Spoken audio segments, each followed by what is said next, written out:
The post of BBC Director General has been advertised. As the ad puts it, the Director General is the Chief Executive Officer of the BBC and its Editor-in-Chief, the editorial, operational and creative leader of the organisation.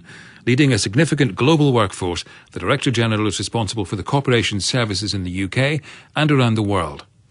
Quite a big job then, and one which the Conservative MP, Robert Halfond, thinks should be put to a public vote. Welcome to the programme. How would this work? Well, I'm saying that I value the BBC. Many people value the BBC. I value the licence fee, but we need to democratise the licence fee. And what I'm suggesting is that everyone who pays the licence fee should be given a PIN number. It usually arrives on their licence fee bill, and they could either vote on the internet or by telephone for both the chairman, the board, and the Director General of the BBC. If we own the BBC, then we should have a right to decide how it's run. How would the list of candidates be drawn up? Could we vote for anyone we want? Well, there would be people who would stand who had broadcasting experience, and there could perhaps be a committee to check that they were suitable. But the important thing is to democratise the licence fee, to say to the licence fee payer, if we own the BBC, as we're constantly told that we do, we should have the right to have some say over people who should run it. Should we vote for a Director General who supports retaining Formula One, for example, or should we prefer a Director General who prefers more money spent on BBC Three and BBC Four? All these questions that we, as the licence fee payer, should have the right to have a say on. And would the public have the final say?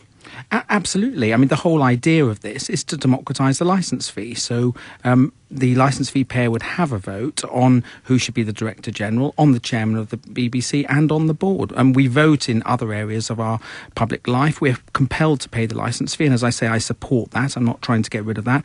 If we are compelled to do it, then we should have it democratised. And if we own the BBC, then we should have a genuine say in how it's run. And presumably there could be programmes on radio, television, online and elsewhere where people the candidates could debate.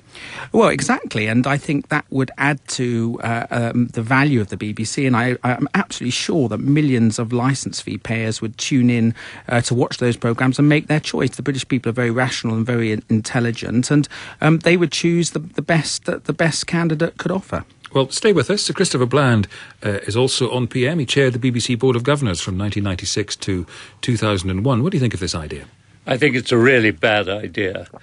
It might conceivably democratise it, but what it would certainly do is politicise the process. Why? Because people would run for that office in the way that people run for any elected office anywhere. They'd run on manifestos, and it's a process that's fine for choosing the Mayor of London, but Boris or Ken would make really, really bad Directors General of the BBC. Well, what would be wrong with saying to people who, if they have a television, are compelled to pay the licence fee, what would be wrong with giving them the choice? It needn't be about politics, but as your colleague sitting next to you, Robert Halfond, said, be about, do you want a candidate who likes Formula One or do you want a candidate who likes BBC Three? What's wrong with that? Well, everything's wrong with it because it's a thoroughly simplistic choice. It's a much more complicated choice. And what you're choosing here is not a politician. Politicians are good at making speeches and making laws.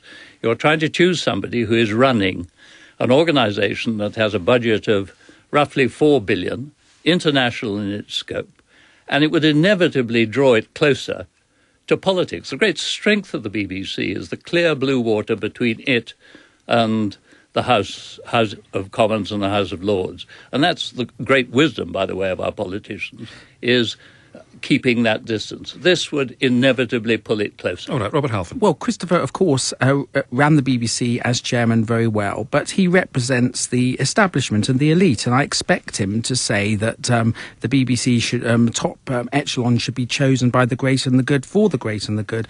It's nonsense to say that this is going to become party political. You would choose people of broadcasting experience. Licence fee payers would have a say. They would present a manifesto on programming and what they want to do for BBC licence fee payers, and people would make a rational choice.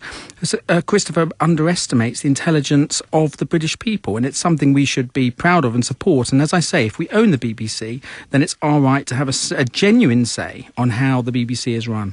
Well, should you apply it to all nationalised industries? It simply doesn't work. And But the difference is here is that we are compelled to pay for it. If we want to watch television in our country, we are compelled to pay for the licence fee. So because we are compelled to pay, we should therefore have some say. I'm not saying a say over whether EastEnders should be on at 7 o'clock or 8 o'clock, well, but why some not say extend it to that? Some say, but as a start at least, to say who should be the Director General and the Chairman and the Board of the BBC. And that is why I brought the Private Members Bill on democratising the licence fee through Parliament. Sir Christopher Bland, last word. it won't happen, luckily, but that's a good thing for the BBC. Thank you both, Sir Christopher Bland and Robert Halfon. Let us know what you think, pm@bbc.co.uk.